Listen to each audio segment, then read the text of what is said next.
8th verse. ಆತನು ದೀನನನ್ನು ಧೂಳಿನಿಂದ ಎತ್ತಿ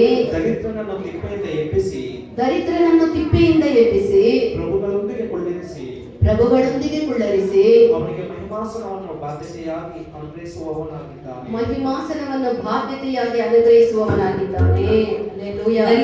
అధికారులతో కూర్చుండబెట్టుటకును దరిద్రులను అధికారులతో కూడా కూర్చుండబెట్టుటకును మహిమగల సింహాసనమును స్వతంత్రింప చేయుటకును వారిని మంటిలో నుండి ఎత్తువాడు ఆయనే. మంటిలో నుండి ఆయన ఎత్తువాడు ఆయనే.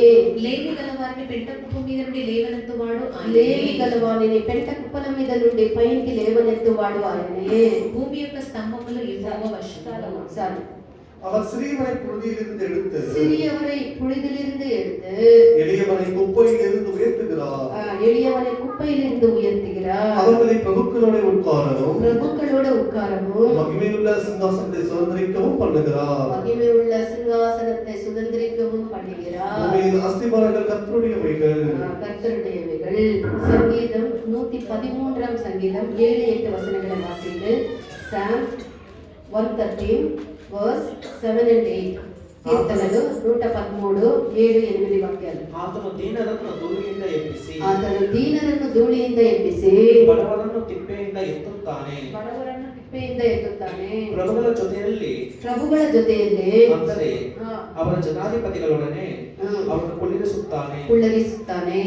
ప్రధానులతో తన ప్రజల ప్రధానులతో వారిని కూర్చుండబెట్టుటకై ఆయన నేల నుండి దరిద్రులను లేవనెత్తువాడు. పెంట కుప్ప మీద నుండి బీదలను పైకి లేవనెత్తువాడు మన యొక్క దేవుడు. அவர் சிறியவரை புழுதியிலிருந்து தூக்கி விடுகிறார். எளியவனை குப்பையிலிருந்து உயர்த்துகிறார். அவனை பிரபுக்களோடு அவரது ஜனத்தின் அதிபதிகளோடு உட்கார பண்ணுகிறார். దీనులని దేవుడు పెంట కుప్పల మీద నుండి లేవనెత్తి ప్రభువులతో అధికారులతో ఆయన కూర్చోబెట్టి దీనత కలిగిన వాళ్ళని దేవుడు ఎంతగా పెంట కుప్పల మీద నుండి ఆ యొక్క ధూళిలో నుండి ఆయన పైకి లేవనెత్తి పెంట కుప్పల మీద నుండి పైకి లేవనెత్తి ప్రభువులతో అధికారులతో సింహాసనం మీద కూర్చోబెట్టే దేవుడు మన యొక్క దేవుడై ఉన్నాడు. சிறியவர்களை எளியவர்களை குப்பையிலிருந்து அவர் தாழ்மையிலிருந்து அவர் உயர்த்தி அவர்களை பிரபுக்களோடு உட்கார பண்ணுகிற அவர் ஒரு நல்ல தேவனாய் இருக்கிறார். దేవుడు దీనులకు కృపల్ని అనుగ్రహించే దేవుడు. அவர் எளியவர்களுக்கு கிருபை அளிக்கிற தேவனாய் இருக்கிறார். పాత నిబంధన కాలంలో మనం చూసినట్లయితే பழைய உடன்படிக்கை காலத்தில் நாம் பார்க்கும்போது పూర్వ పితరులైనటువంటి ఆ యొక్క ఈసాకు కుమారుడైనటువంటి యాకోబు ఒక్కడే ఉండే. మన పితరువాగియ ఈసాకు కుమారుడైన యాకోబుని ఒక్కడే பார்க்கிறோம். పూర్వ పితరుల్లో ఈసాకు యొక్క కుమారుడైనటువంటి యాకోబు ఒక్కడే ఉన్నాడు. పితరులే இந்த ఈసాకు కుమారుడైన యాకోబుని பார்க்கிறோம். ఈ యాకోబుని గురించి మనం చూసినట్లయితే యాకోబుని பார்க்கும்போது తల్లి గర్భములో ఉన్నప్పుడే బయట ఉండే వాళ్ళు కూడా వాక్యాన్ని బాగా వినాలా, బాగా ఎండకి ఎచ్చగా కూర్చొని వెచ్చని ఎండని కాచుకొని బాగా మొబైల్ చూసుకొని ఉండొద్దండి. దేవుని యొక్క వాక్యాన్ని మీద గమనం పెట్టండి. ఇక్కడ పనులు చేసే వాళ్ళు కూడా దేవుని యొక్క వాక్యాన్ని వినండి. తర్వాత నేను అడుగుతాను, ఏం వాక్యం అని అడుగుతాను, మీరు చెప్పాలి. హల్లెలూయా. తల్లి ఈ యొక్క యాకోబుని గురించి మనం చూసినట్లయితే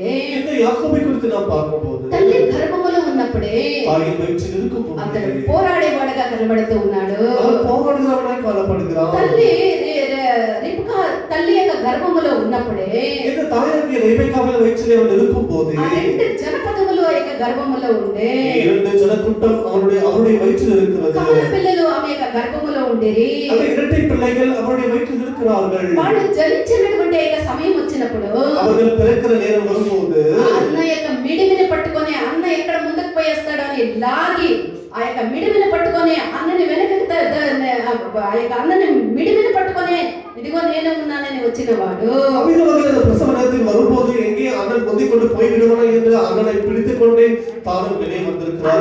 మిడిమిని పట్టుకొని వచ్చిన వాడు అనే పేరు కూడా యాకోబులకు ఉన్నది. 12వ అధ్యాయము 3వ వాక్యాన్ని చదవండి. ஓசியா 12ஆம் அதிகாரம் 3ஆம் வசனம் படியுங்கள். ಯಾಕೋಬನು ಗರ್ಭದಲ್ಲಿ ಅಣ್ಣನನ್ನು ವಂಚಿಸಿದನು. ಅಣ್ಣನನ್ನು ಎಲ್ಲಿ ವಂಚಿಸಿದನು? ಕನ್ನಡದಲ್ಲಿ ತುಂಬಾ ಚೆನ್ನಾಗಿದೆ.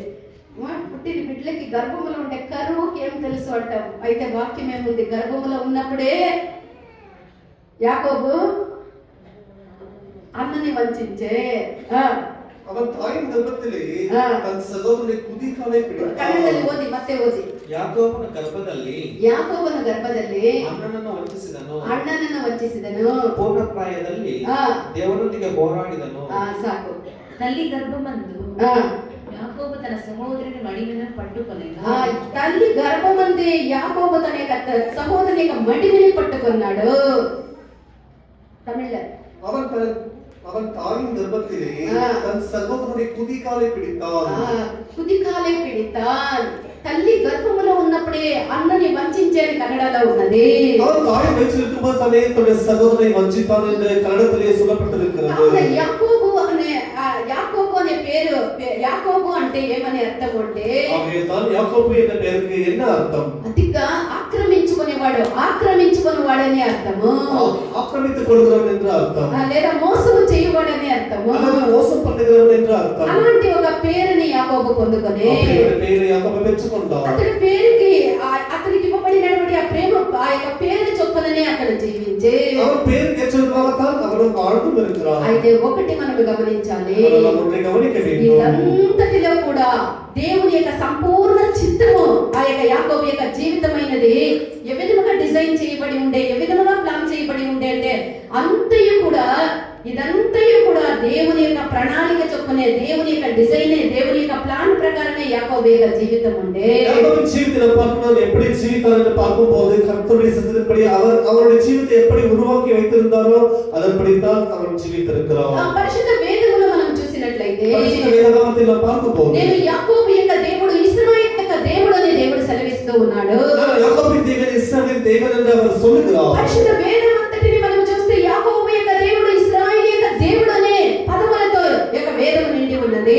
వేదం ముழுவதும் படிக்கும் போது நான் యాకోబిన్ దేవుడు, ఇశ్రాయేలు దేవుడు என்று தான் దేవుడు ఈ వాక్యాన్ని మనం ధ్యానించినట్లయితే వసంతే ధ్యానింపం என்று சொன்னார். మనం ఒక విషయాన్ని మనం గ్రహించుకుంటాము. విషయాన్ని ఉణర్ந்து కొల్లుము. అది ఏమనగా, అది என்னவென்றால் ద్రోహులై ఉన్న మనము ద్రోహిగా ఇరుదు நம்மை క్రీస్తు వలె మహిమగల వారముగా మారుటకు క్రీస్తువై పోల మహిమగలవారుగా మారుబడియాక దేవుని కృప మనకు సహాయం చేస్తుంది. కర్తరుடைய கிருபை நமக்கு உதவி செய்தது. మంచి వాళ్ళని కాదు, நாம் நல்லவர்கள் என்றால் அல்ல, துரோகுலைனటువంటి வாரினே, துரோகிகளாய் இருந்த நம்மை, ஆகாதவர்களை, துரோகிகளாய் எண்ணப்பட்டவர்களை, மோசம் செய்கிறவர்களை, வஞ்சிக்கிறவர்களும் ஆயிருந்த நம்மை ద్రోహమైనటువంటి జీవితం చేసినటువంటి మనల్ని క్రీస్తు వలె మహిమగల వారుగా మార్చుటకు దేవుని యొక్క కృప మనకు సహాయం చేస్తుంది. துரோகிகளாய் இருந்த நம்மை, மற்றவர்களை வஞ்சிக்கிறவர்களாய் இருந்த நம்மை தேவனானவர் தம்மை போலவே மகிமையாக மாற்றும்படியாக கர்த்தர் நம்மை தெரிந்துకొన్నాడు. పరదేశులుగా దేవునికి దూరముగా ఉండినటువంటి మనల్ని, ద్రోహులైనటువంటి మనల్ని, దేవునికి దూరస్తులైనటువంటి మనల్ని ఆఖరికి దేవుని యొక్క కృప మనము ఆయన యొక్క స్వకీయమైనటువంటి ప్రజలుగా, ఆయన స్వంత పిల్లలుగా అది మారుస్తూ ఉన్నది. అన్యரும் పరదేశిகளும் கர்த்தருக்கு தூரமாய் ஒரு துரோகிகளாய் இருந்த நம்மை அவருடைய கிருபை நம்மை அவருக்கு வேண்டியவர்களாக நெருக்கப்பட்டவர்களாக மாற்றி விட்டிருக்கிறது. 135 కీర్తన 4వ వాక్యాన్ని చదవండి. 135వ సంగీతం 4వ వచనం படிப்போமாக. ಯಾಕೋಬನ ವಂಶದವರಾದ ಇಸ್ರಾಯೇಲರನ್ನು ಸ್ವಕೀಯ ಜನರನ್ನಾಗಿ ಆದುಕೊಂಡನಲ್ಲ. ಯೆಹೋವ ತನ್ನ ಕೊరకు యాకోబును ఏర్పరచుకొనెను. తన స్వకీయ ధనముగా ఇశ్రాయేలును ఏర్పరచుకొనెను. ఇది అక్షరానుసారముగా ఒక పాపములో ఉండేటటువంటి ఒక పాప జీవితాన్ని ఆత్మీయముగా మార్చేటటువంటి దేవుడు పాప జీవితాన్ని అక్షరానుసార రీతిగా మనం చూస్తే ఒక పాపములను, దుర్మార్గతలను, అక్రమములను జీవించినటువంటి ఆ యొక్క మనిషిని ఆత్మీయుడుగాను, దేవునికి స్వకీయమైనటువంటి స్వంత బిడ్డగాను దేవుని యొక్క కృప మార్చుకుంటూ ఉన్నది. வசனத்தை படிக்கும் போது எனக்கு என்ன தெரிகிறது என்று சொன்னால், ஒரு பூமிக்குள்ளே பார்க்கும்போது ஒரு மனிதனை தேவனானவர், பூமிக்குள்ள மனிதனை தேவன் அவனை மாற்றி, அவனை ஆவிக்குரிய பிள்ளையாக மாற்றி கர்த்தருக்கு தமது சொந்த பிள்ளையை தெரிந்து கொள்வதை இது காட்டுகிறது. ఒకానొక దినమందు దేవుడు మనల్ని సంధించినప్పుడు మనము దేవుని యొక్క రక్షణని స్వీకరించి మనము మార్పు పొందకపోయి ఉంటే, కర్తర్ நம்மை சந்தித்து நம்ம மனத்திரும்பாமல் போயிருந்தால் మనమందరము ఏ విధముగా ఉండేవాళ్ళము? எப்படி இருந்திருப்போம்? ఒకవేళ మనము మార్పు నొందకుండా ఉండి ఉంటే మనమందరము ద్రోహులైనటువంటి ప్రజలుగా ఉండి ఉండే వాళ్ళము. நம்ம ஒருவேளை மாறுதல்கள் நம்ம மன திரும்பாமல் இருந்திருந்தால் நம்ம எல்லாரும் துரோகிகளாய் இருந்திருப்போம். మనము ఘనతకు పాత్రలే కాకుండా మనం చాలా తక్కువ వాళ్ళగా మనం ఉండి ఉండము. ఘనతకు పాత్రలైన ఇరవన్ మిகவும் కేవలమైనవై కాలపట్టిరుப்போம். తీతు 3వ అధ్యాయము 3 నుండి 6 వాక్యాల వరకు చదవండి. తీతు 3వ అధ్యాయం 3వ వచనத்திலிருந்து 6వ వచనం వరకు படிப்போமாக. ನಾವು ಸಹ ಮೊದಲು ಅವಿವೇಕಿಗಳು. చూడండి వాక్యాన్ని ఎట్లెత్తాలని నేర్చుకోండి. ఎత్తేది ఎప్పుడు అక్క ఫస్టే చెప్పేసి ఉంటుందేమో, ఏమి ఫస్ట్ లేదు సెకండ్ లేదు. హల్లెలూయా. ఎట్లెత్తే సాధ్యం? కొంతమంది అడిగిరి మన చిల్డ్రన్స్ డేకి వచ్చిన వాళ్ళు, వేరే గుడ్లకు పోయేవాళ్ళు, అది ఎట్లా మీరు చెప్పిన వెంటనే ఆడాడ ఎత్తి చదువుతారు ఎట్లా అంటే అట్లా ఇచ్చే అంకల్ ట్రైనింగ్ అట్లా నేర్చుకున్నారు అంకల్ దగ్గర. ఇప్పుడుండే పిల్లలు చదవండి అంటే చాలా ఇంకా వెతుకుతానే ఉంది, జరుష ఇంకా వెతుకుతానే ఉంది. వెతికి అది దొరకకుందో ఈరోజు దొరకదో రేపు ఏమైనా వెతుక్కుంటుందేమో తెలియదు. హల్లెలూయా. అనుదినము బాగా బైబిల్ చదువుతానే ఉంటుంది. అయితే అనుదినము బాగా బైబిల్ చదువుతారు, బాగా బైబిల్ తరోగా చదవాల, యాడ ఏది వాక్యం ఉంది అనేది బాగా తెలుసుకోవాలా.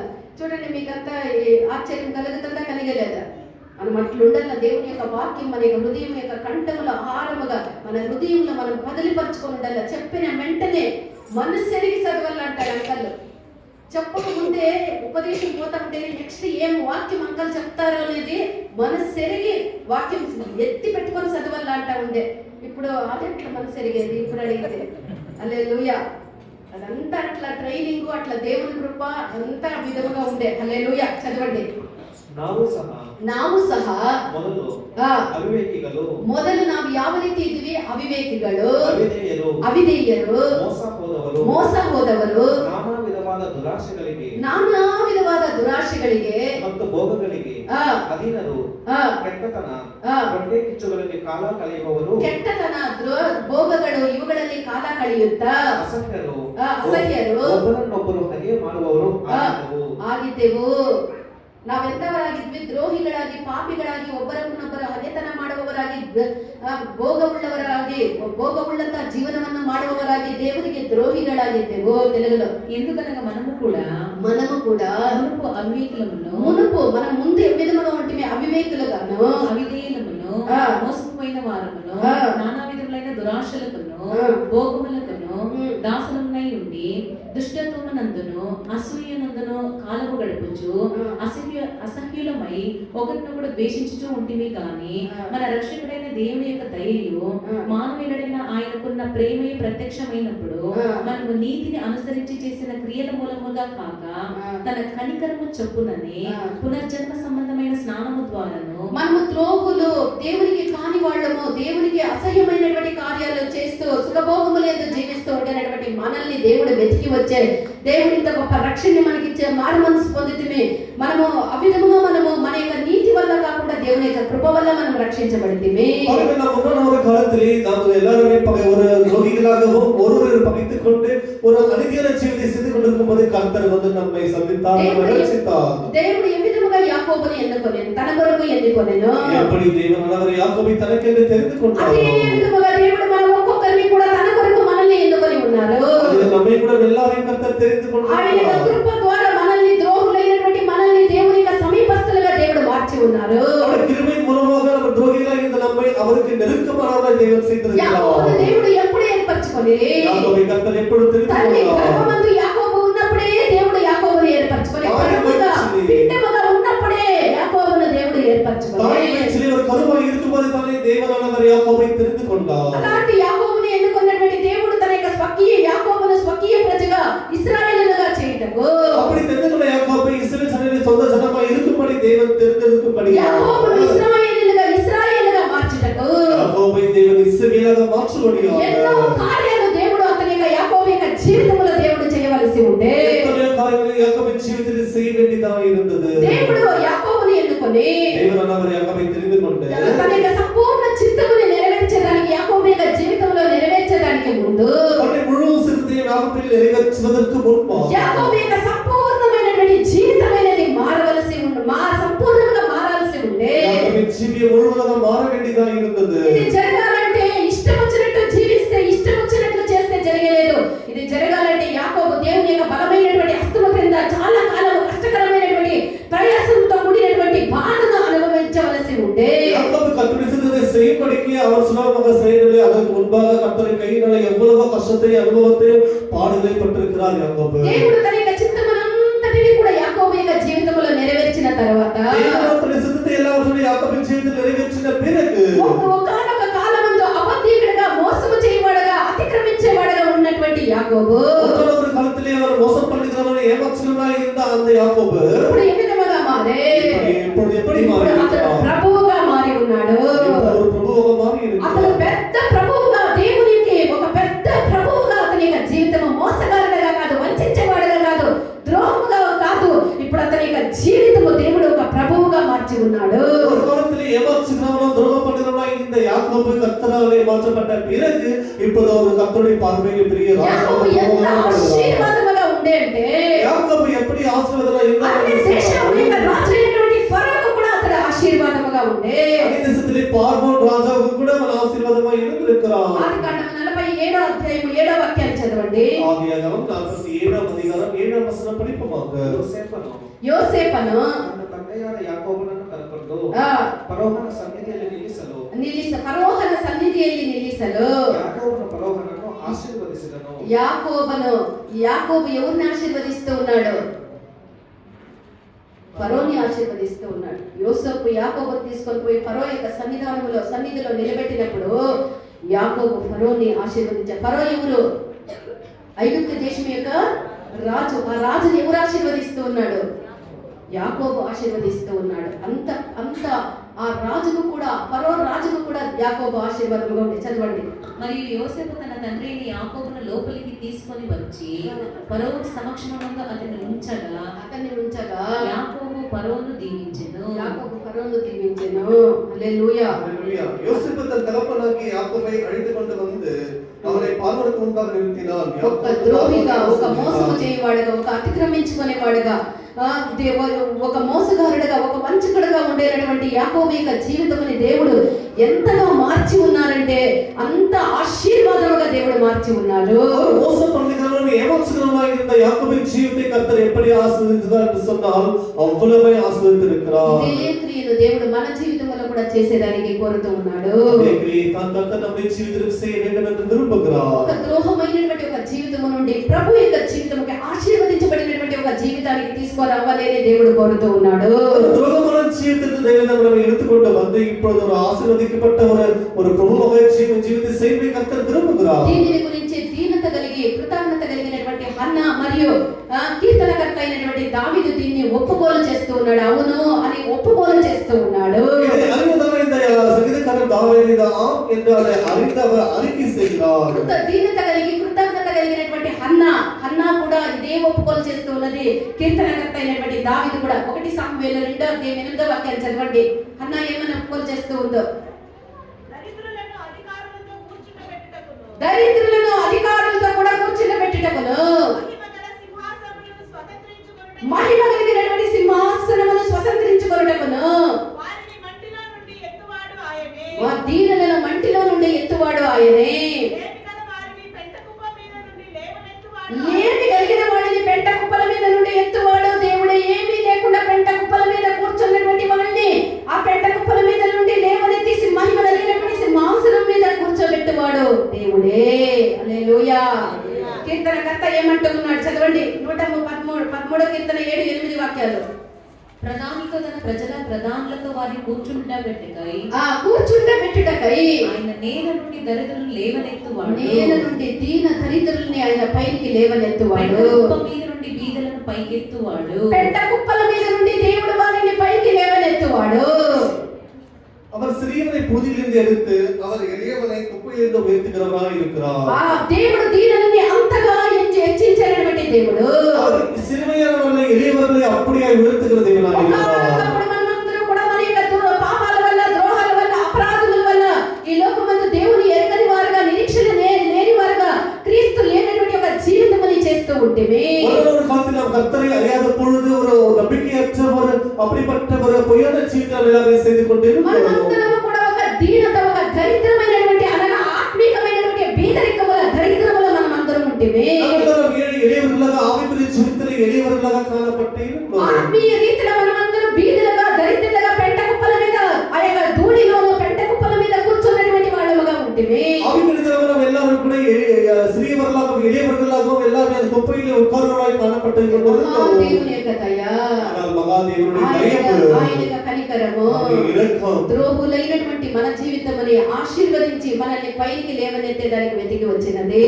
நம்மை அவருடைய ஆசீர்வாதத்தை அவருடைய கிருபை தான் நம்மை தேடி வந்து நம்மை ஆசீர்வதிக்கப்படி செய்கிறது. ఈ రోజు మనము దేవుని యొక్క పిల్లలము అనబడుతూ ఉన్నాము.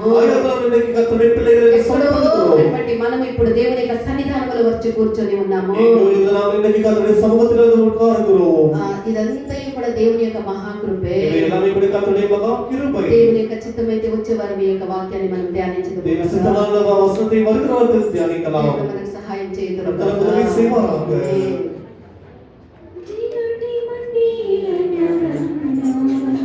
అంగీకరించమే కృపతో చీకటి వంటి